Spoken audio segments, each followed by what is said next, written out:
What's up, YouTube? Capital G here. Got some action from the Yu-Gi-Oh! Ain't Dead tournament that happened on Saturday. This is essentially GrandChapadango's road to top 8 with Gem Knights. I'm sure that when I posted the video, a lot of people were wondering what his matchups were. Maybe they thought, oh man, who cares about this little dank tournament? Pretty sure he ain't played nothing but Cloudians and Crystal Beasts and Moki Moki Smackdown deck.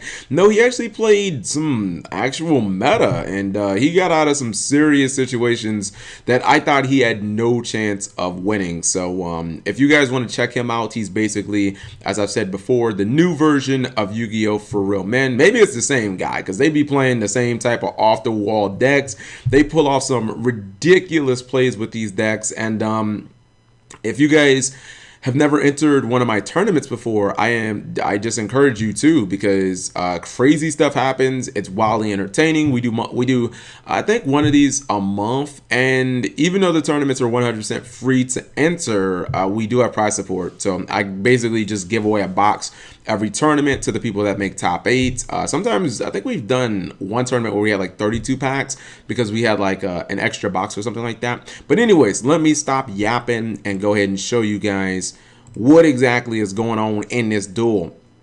So his first opponent is playing Cleafort, Bofoma Pals, and I was like, that's pretty interesting. Never seen Cleafort and Sky Iris played in the same deck. Now the cool thing about this is it does let you pendulum summon your Cleaves without having the whole, restriction with the scales. Because you got to remember, Pendulum Magicians have 1 and 8.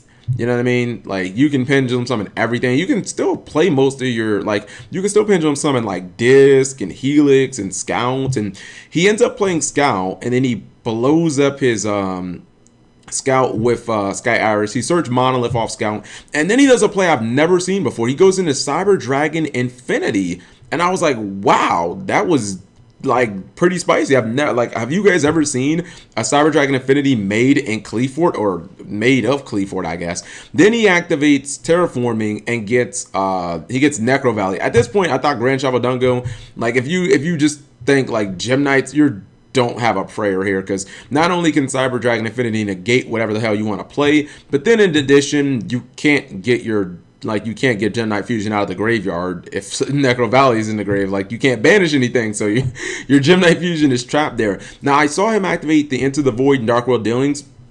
No one had any idea what he was playing at this time, but I was like, what the heck? Brainpower just happened to come on. That's why everybody's spamming that in the chat. He activates Absorb Fusion, and I think he's actually going to negate it with Cyber Dragon Infinity. I thought that was a serious misplay.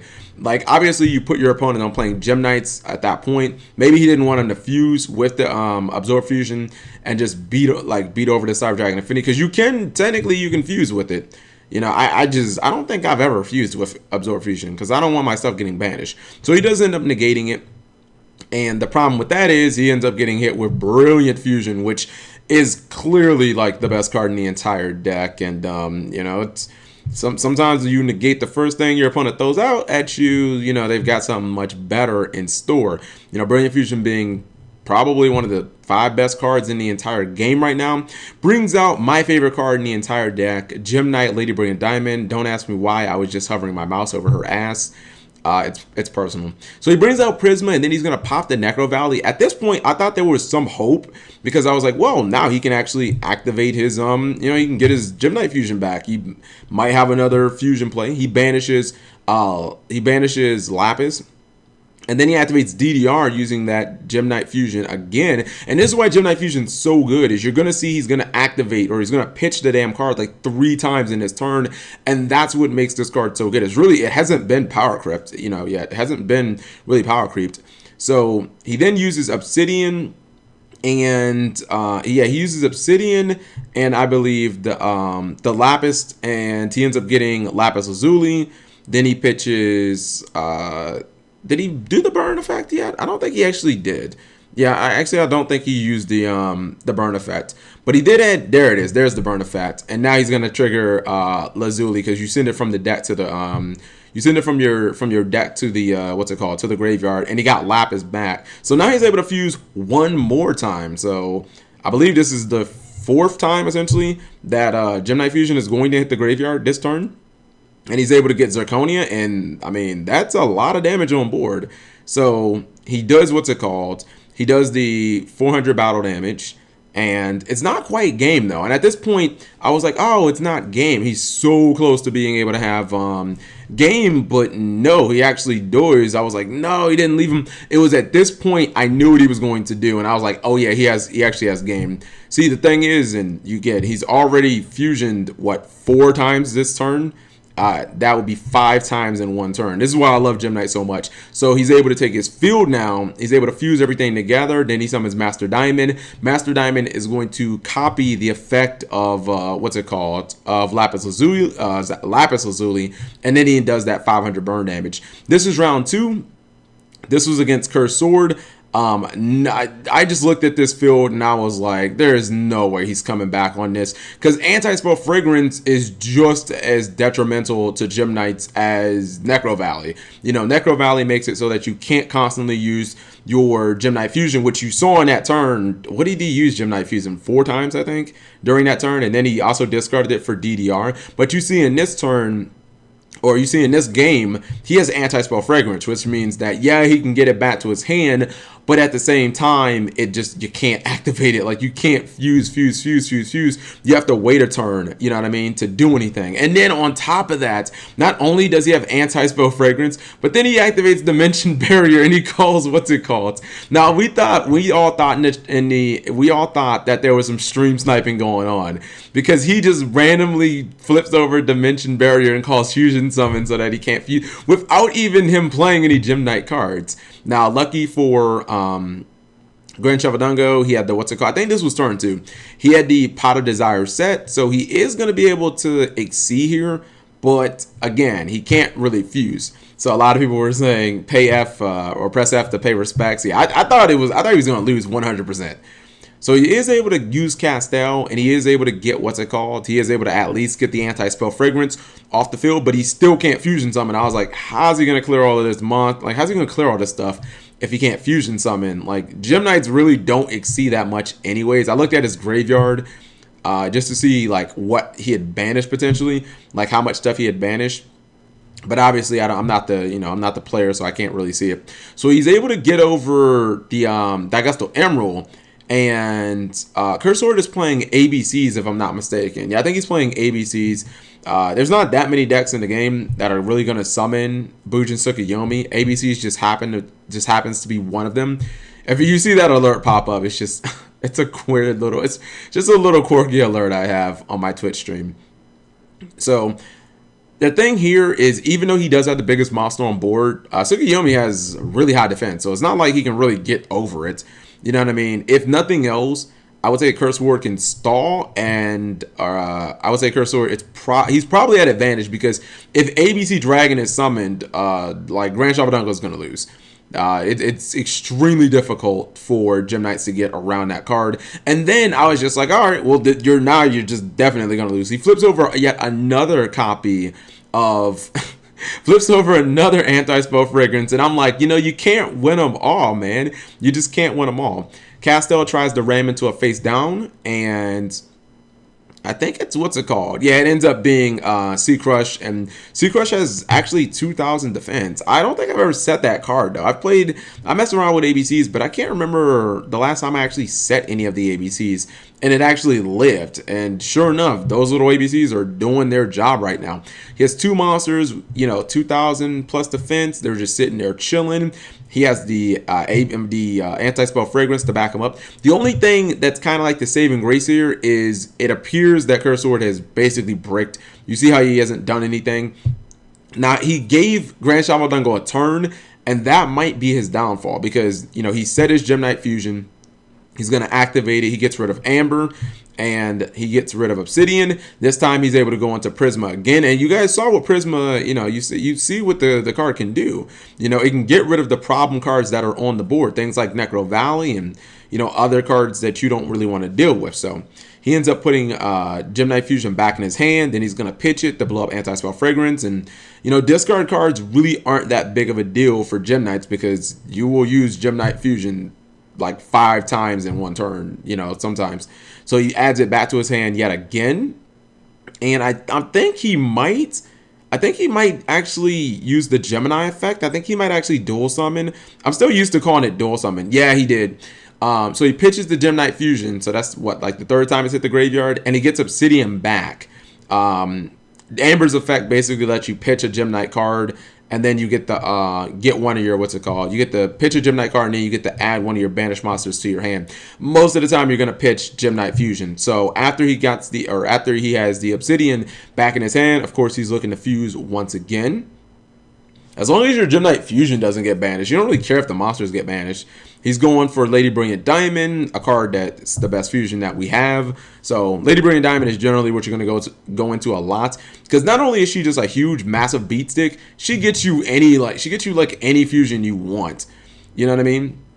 He's going to activate Crystal Rose. Crystal Rose banishes the Prisma. And I think he might tribute the Crystal Rose here. Now, he sent Lazuli to the graveyard, and I was like, wait, why is he not adding anything from Lazuli? And I had to look at his graveyard. He doesn't have any normals in his grave. I think some of them got banished with Pot of Cupidity, but I was like, why didn't he use that effect? You know what I mean? But he didn't have any normals in his grave. And Amber counts as a normal because obviously it's a Gemini. So he used the Crystal Rose. This time he goes into Seraphonite. Now, it's just... Seraphonite is such a difficult card to summon in Gem Knights that you don't really summon it that much. But sure enough, he actually did use it. And yeah, you don't really use it that much. Like, I mean, you pretty much have to use it with like Crystal Rose. But for the most part, you don't really use it because like Gem Knights are all Earth. So that's why I'm like, Gem Knights don't really use that card because, you know, all the Gem Knights are Earth and she requires like a light. So, you know, you can make it with Crystal Rose, but that's pretty much it. There's not like easy ways to summon Seraphonite. That's why I've never really like, I think I might have summoned Seraphonite like once. So once again, he's going to add Gemini Fusion back to his hand for about the 15th time. And people, you know, they're saying, "Oh, PogChamp," because you look at what Grand Chevalier Dungo had to deal with turn one, and the multiple anti-spell fragrances, and the walls of monsters with 2,000 plus defense, and it just doesn't look like he's going to be able to get through it. You know what I mean? And he goes for Zirconia, and it's still not enough damage. I was like, that's a lot of damage on board, but you don't want to give ABCs the time, because the thing is, if you kill their ABC monsters, they can still, I mean, they summon ABC by, you know, by banishing stuff in the graveyard. So don't think just because their ABCs are in the graveyard you've won, because that's where they want them essentially. Then he activates DDR and he gets back Prisma, and this is pretty much the game-breaking point. He pitches Gemini Fusion, so I believe I've lost count at this point, but I believe Gemini Fusion is going to hit the graveyard in this turn about 8 times, and of course he's going to end up pitching Gemini Fusion, and then he's going to pop Tsukuyomi, and he has 3,400 from Lady Brilliant Diamond. He has 2,300 from Seraphonite. He has 29. I think I brought out my calculator at this point just to calculate the damage, because he did play Upstart earlier this turn, but Lady Brilliant Diamond is just, she's so big. Like her 3,400 attack for a monster that is so easily just, you know, put on the board. So now there was a little bit of controversy there. Grand Chevalier Dungo did end up getting disconnected, but we gave him the win because, you know, you got to man up. He had game on board, so we moved him to the next round in the tournament. So this is the last game, and this is him versus Intenza. This is versus Mass Heroes, and this is another match that just should have been a win, because if you look, or should have been a loss, you look at the graveyard there, Intenza did open up with Dark Law plus Rafflesia. Now, it looks like Grand Chevalier Dungo had Regeki as pretty much the out, which, I mean, if he didn't have that, he easily would have lost, because Dark Law just rips Gem Knights a new asshole. Seriously, you're just not gonna get around Dark Law. You're gonna banish all your things, like all your power cards, all your Gem Knights are gonna get banished. You won't have a way of getting them back outside of DDR, and you're probably just gonna lose. You see, I'm flipping through some songs. Probably got a really bad song or something like that. It looks like Dragon of the Oasis of the Dragon Souls was played. And I mean, this could be a breaking point for the duel, because usually when somebody activates Oasis and they get back a Shadow Mist, they usually get the mass change, and that means that they're about to drop Dark Law. And if you look at Grand Chevalier Dungo's hand, he doesn't really have that many resources. You know what I mean? Like he only has, what, 2 cards in his hand, and there's Zirconia on board. Zirconia isn't it doesn't have a monster effect. It's not like the greatest thing ever. You can kill the damn thing with 101. You can Castell it. You can make Utopia. And I think Intenza is just debating on what he should do here. Assume he has a mass charge in his, or a mass change in his hand. It was funny because at this point we kind of thought that he had disconnected. I was like, I wonder if he disconnected. I was gonna send him a PM on Dev Pro and be like, it's if you disconnect and obviously you're not in a position where it looks like you're gonna win, then we have to give the other guy the game. But if you disconnect and you're like literally attacking for game, okay, then we're not gonna give you a loss for that. He summons Monk, and I thought he was just going to exceed here. I was like, oh, he's going to exceed for like 101. He's going to absorb the Zirconia. Then he's going to get the, he's going to be able to get the search off of like Shadow Mist. But no, he actually ends up pitching the mass change off of the Summoner Monk. And I was like, okay. I don't know what that is, but don't know what this play is going to be. I assumed at this point that he had like another mass change in his hand, because I was like, I don't think you're going to pitch your only mass change. Brings out another copy of Monk. And I thought maybe he might go for, I was like, I don't know heroes, like they don't run Evil Swarm like or a Boros or anything like that. They don't run Deltros. They don't really run any rank 4s that require 3 monsters. But he does decide to just go for Utopia the Lightning. Obviously he's going to attack over Zirconia, going to activate the effect, make himself 5,000 attack strong, which will do what, 2,100 I think. 2,100, which is actually ironic because that's how much life points he has left. So he does 2,100, and even if you just look at the board, it still looks like a duel that Intenza should win. Don't let the life points fool you. This is Gem Knights with 3 cards in hand, just 3 cards, nothing else, versus a Utopia the Lightning that's 2,500, a Shadow Mist which is going to float, and then when it comes back to Intenza, he's going to have a draw too. So, like, he should have 4 cards in his hand, plus he has to, Grand Shavadanga has to get through the board too. But he opens with Gem Armadillo, which is, Gem Armadillo could have been so much better if it would have just been Gem Knight Armadillo.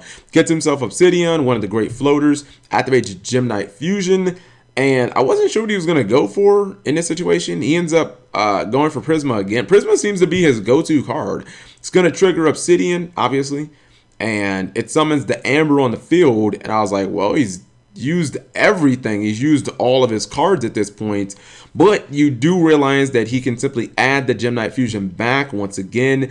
He can target the Utopia the Lightning. He can just blow it up, and he pretty much has game on board. All he needs to do is, because you have to remember, Intenza only has 2,100 life points, but he does decide to optimize it, go for a little bit of swag plays, and he goes for Daigusto Emerald, which is one of the other, it's like one of the few Xyzs that you do run, mainly because, again, you have so many normals, and Zirconia is a normal too, so you can actually summon a 2,900 beater from the graveyard. You don't use the shuffle and draw effect, but he does have game on board, and he's able to just, go ahead, attack, and pretty much just win from here. So, I mean, he maximized his damage. It wasn't really necessary. He could have attacked with just like the Amber and, you know what I mean? He could have just attacked with like the regular monsters on board. But yeah, guys, that is exactly how it happened. Why is Simply Unlucky here? I have no idea. That's exactly how it happened, guys. I just wanted to show you a little bit of a demonstration that Gem Knights can definitely, like, they can surprise some people. I'm not saying they're going to be, like, top tier or anything like that, but they can definitely hold their own even against the meta. We saw them beat, well, I guess the performer Power Cleave for it was maybe not so much meta, but he did have to deal with a Necro Valley and a Cyber Dragon Infinity turn 1. We saw them beat Mass Heroes. We saw them beat ABC, which is pretty much like the best deck in the OCG. I think the deck definitely can surprise some people. So thank you guys for watching. As always, subscribe to Grand Shavadanga if you guys haven't already to see more incredible decks like this, and I hope you guys enjoyed.